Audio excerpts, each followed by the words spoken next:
अब देखिए, तीनों राज्यों में हमारी प्रचंड जीत हुई और यकीन मानिए कि छत्तीसगढ़ में किसी का भी अंदाजा नहीं था कि हम जीत जाएंगे और किसी एग्जिट पोल ने भी नहीं बताया था और किसी एग्जिट पोल ने नहीं बताया था कि मध्य प्रदेश में हम इतने बड़े मार्जिन से जीतेंगे। और जहां जहां कांग्रेस जीती है वो भी 2-4-5 हजार के मार्जिन से जीती है, यानी कि मध्य प्रदेश में कांग्रेस वाइप आउट हो गई है। जो कमलनाथ कह रहे थे कि इस बार हम सरकार बनाने जा रहे हैं, वो वाइप आउट हो गए।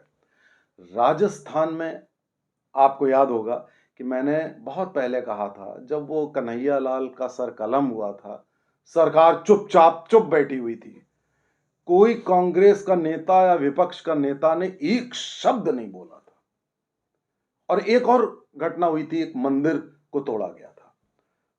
उस वीडियो में मैंने कहा था कि अब राजस्थान में बहुत लंबे समय तक कांग्रेस नहीं आएगी और आज मैं फिर आपको प्रेडिक्शन दे रहा हूं कि राजस्थान तो अब कांग्रेस भूल जाए, इन्होंने जिस तरीके की ज्यादतियां करी वहां पर। ऐसा लगता है जैसे कि अवतार ले लिया है मुगल आक्रांताओं ने दोबारा से, और वो वही काम कर रहे हैं जो वही औरंगजेब और टीपू सुल्तान और तैमूर ये सब क्या करते थे, बिल्कुल वही मॉडिफाइड वे में प्रेजेंट सेटअप में वही काम कर रहे हैं। आप सोचिए कि क्या कारण हो सकते हैं। गलती पर गलती करते चले जा रहे हैं।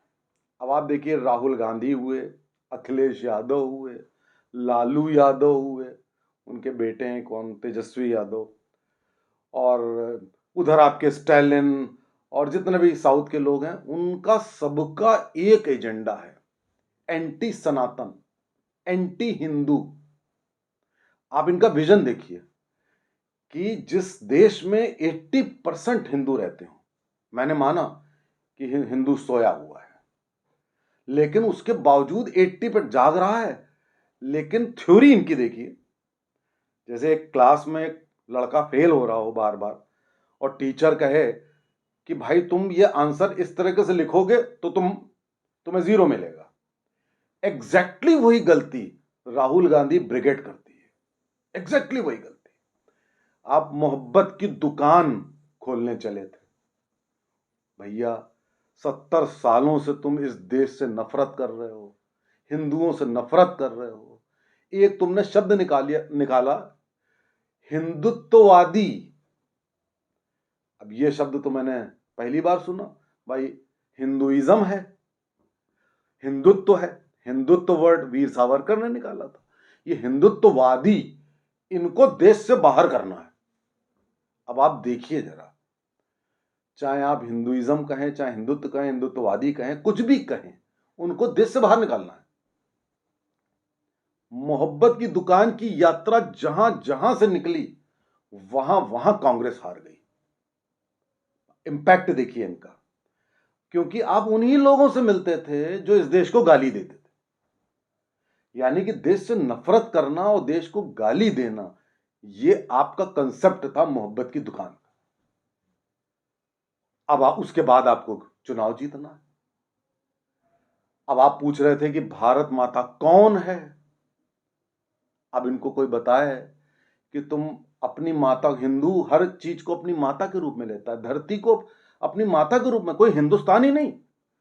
आप यूरोप चले जाइए कहीं पे, मतलब मदर गॉडेस, मतलब ये कहा जाता है कि आपकी धरती आपकी मां है। कह रहे हैं भारत माता कौन है। और भारत माता जो है वो विभिन्न जातियों की बात करिए तो भारत माता है। अब जातिगत जनगणना पर आ गए, जबकि इनके पूर्वजों ने उसका विरोध किया था। तो आप क्या कर रहे हैं, आपका टोटल फंडामेंटल है लोगों को डिवाइड करना। आप उसके बाद चुनाव जीतना चाहते हैं। एक नई डिबेट शुरू कर दी, नॉर्थ वर्सेस साउथ। वायनाड में चुनाव लड़ा, उसके बाद कह दिया कि साउथ वाले मैच्योर हैं, वो वाले इमेच्योर हैं। जहां से आपके दादा परदादा सब चुनकर आए, देश के प्रधानमंत्री बने, वो इमेच्योर हैं। और एक चुनाव आपने सांप्रदायिकता के आधार पर जीता, वो हो गए आपके मैच्योर। तो ये जो देश में माहौल चला है, जो स्टालिन ने कहा कि डेंगू है, मलेरिया है, ये सब है, जो ये माहौल चला एंटी सनातन का, मेरी बात को मानिए कि आप मोदी का विरोध कर सकते हैं, लेकिन अपनी आप नीतियां बताइए कि मोदी अगर ये इनकी पॉलिसी है तो मेरी पॉलिसी ये होगी। लेकिन आप क्या करते हैं? मोदी विरोध में देश का विरोध, सनातन का विरोध, देशद्रोह का समर्थन। तो अब आप देशद्रोही का समर्थन करके आप औरंगजेब और टीपू सुल्तान बनकर आज के युग में आप चाहते हो कि चुनाव जीत जाओगे, तो भैया फिर तो पता नहीं कौन इनको एडवाइस दे रहा है। और ये 3 चुनाव जीतने का मतलब क्या है, आप बताइए? ये प्रिकर्सर है कि 24 में मैसिव मैंडेट मिलने जा रहा है 400 सीट का, ये आप जान लीजिए। ये इनको नहीं समझ में आ रहा है। ये सोच रहे हैं कि 20% लोगों के वोट लेने, उनमें भी डिवाइड हो जाएंगे, उससे ये सत्ता हासिल कर लेंगे। और जो 80% है उसको ये डिवाइड करेंगे, जातिगत जनगणना पे करेंगे या नॉर्थ वर्सेस साउथ करेंगे। अरे भैया किस युग में रहते हो यार? ये तो सोशल मीडिया का युग है, लोग जागरूक हो चुके हैं, लोग अब सो नहीं रहे हैं, वो जमाने गए। तो मेरा ये कहना है कि अगर कोई राहुल गांधी अगर इस बात को सुन रहे हो कि भैया तुम वो चुनाव के पहले ये जो भभूत अभूत लगा के और ये पहन करके जो ये नौटंकी करते हो, ये नौटंकी छोड़ दो यार। कह रहे थे कि मुस्लिम लीग सेकुलर पार्टी है, जिस पार्टी ने इस देश को डिवाइड किया, आपने कह दिया वो सेकुलर है, और हम बीजेपी सांप्रदायिक। अब आप बताइए कौन इसको डाइजेस्ट करेगा? आप बताइए। तो इस तरीके की थ्योरी दे करके आप जीरो चले जाएंगे और आपका नाम इतिहास में, जैसे डायनेस्टीज खत्म हुई थी इतिहास में, वैसे ये डायनेस्टी खत्म होने जा रही है 24 या मैक्सिमम 29 में। 24 में समझ लीजिए 90% खत्म है। अगर राहुल गांधी सुन रहे हो मेरी बात, भैया अब ये भी मान जाओ, देश हित की बात करो, सनातन हित की बात करो, जो सही हो बात करो, सांप्रदायिकता छोड़ दो, कुछ तो करो जो हमें कंपटीशन मिले। अब हमें कंपटीशन ही नहीं मिलेगा तो यार फिर तो मजा ही नहीं आएगा। सिंगल हैंडेडली कब तक हम काम करेंगे? तो